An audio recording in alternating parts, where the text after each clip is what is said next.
Okay, so we spent all of Shabbos learning about Chesed. And everybody translate Chesed as kindness. But my wife is Israeli. So last night I was like, how would you translate Chesed? And her answer to me was, acts of loving kindness. So I was like, all right, and I went to sleep. So then we went through all of today, and they have all these different things we learned about. Some were fun, some were sitting and learning and actually focusing on sources for Chesed. Hopefully everyone was able to participate in the presentations after learning about the source of the Chesed that you chose. And when we sat down for Shal Shuddis, I said, how did you translate that again? And she said, acts of loving kindness. And I said, okay, why is that? And she said that to love someone is all about giving. You don't need anything in return. You just do it because you want to. And sometimes you do it for no reason that you can think of.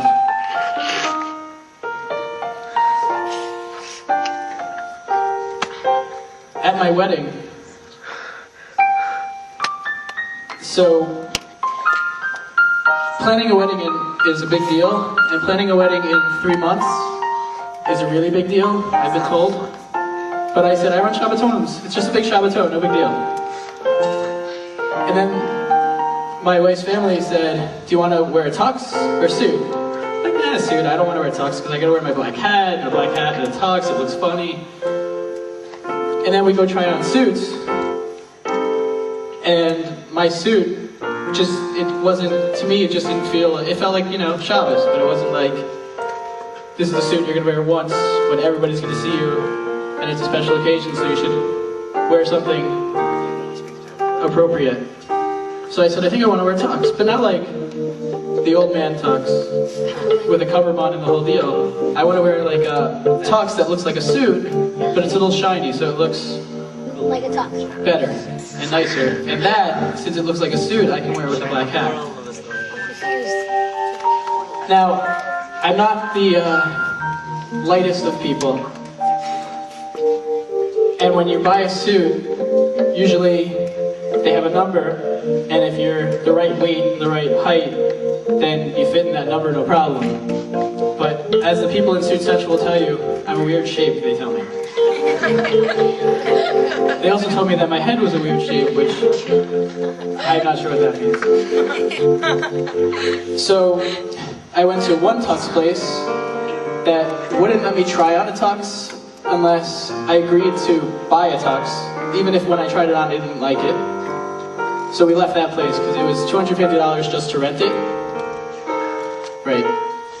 And then we went to another place, and I went with my father-in-law and my future brother-in-law, and they both fit into tuxes because they're normal numbers. And I didn't, I was like too big for the one size, and I'm like, I just need 39. Why do you have 38 and 40? I just want a 39. And they wouldn't do it. So I went, and my wife, her mother is a Yeki, so like everything's done, like I'll go to sleep and I'll say, wow, I would love French toast for lunch next week, and I'll wake up and there'll be French toast on the table the next morning. Me, I'm waiting till next week to think about making French toast for the week after. So my wife is getting all anxious and she's like, you need to talk, you need something. So she went online, searched everywhere, and she found some place in the city that's only open from like 9 to 6:01.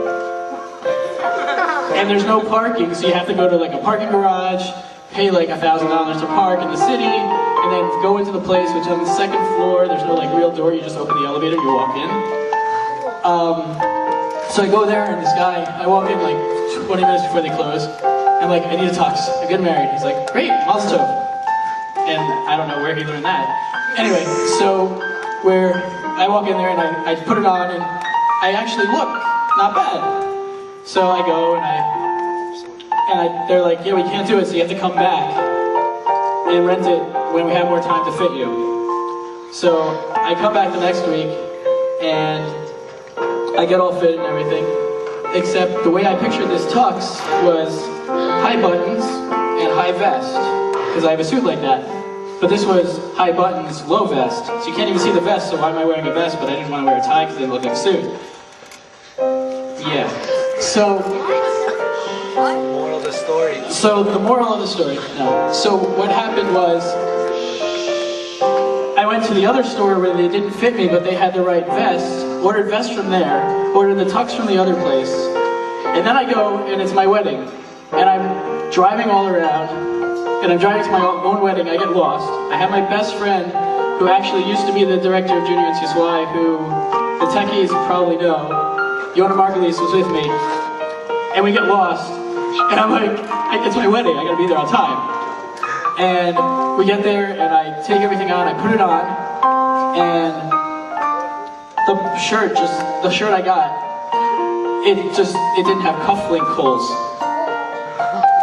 So, this is my best friend from like, when I was in high school, and we were roommates, and then he got married and moved to Seattle, and he flew in just for my wedding. It's a big candle for a reason. And he flew in for my wedding, and I'm sitting there and I'm going, what do I do? And then the hall, the air conditioning wasn't so good and the shirt was thick. I was like, I'll wear it and I won't put on cufflinks. But he's like, no, I have a cufflink shirt. And while I'm sitting there getting ready for my wedding, he's like, here, take my shirt. He unbuttons the top 2 buttons. He's like, here, take my shirt. And I look at him and I go, do you just give me the shirt off your back? Which is like, you know, he's such a good friend, he'll give me the shirt off his back. Well, now I know he will give me the shirt off his back. Now, it says in Pirkei Avos that the world stands on 3 things: Torah, Avoda, and Gemilah Chesed. And it doesn't say that you have to do outrageous things to do something nice, to do a kind thing, or to do anything lovingly.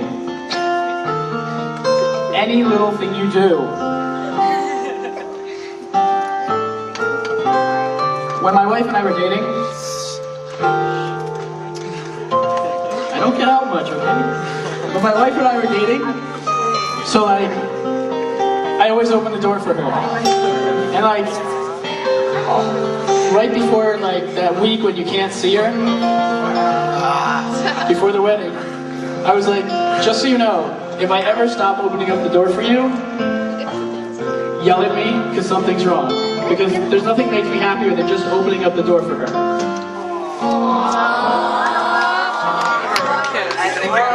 That's so sweet. And to my wife, at first she didn't care, but now if I don't open the door,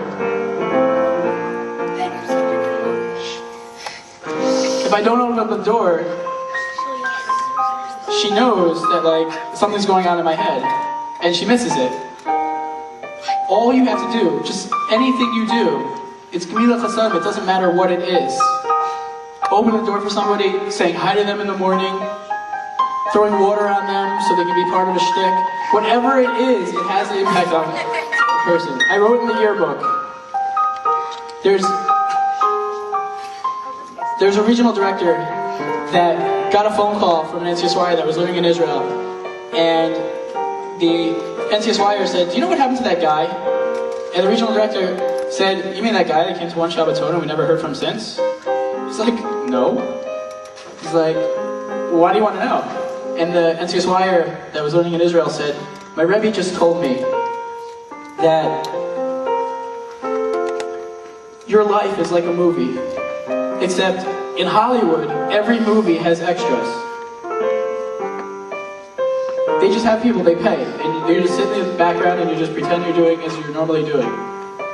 But you know, every single one of you have this movie called Your Own Life, and there are no extras in it. If you walk down the street and somebody looks at you the wrong way, they looked at you and that means something. You can't take anything for granted.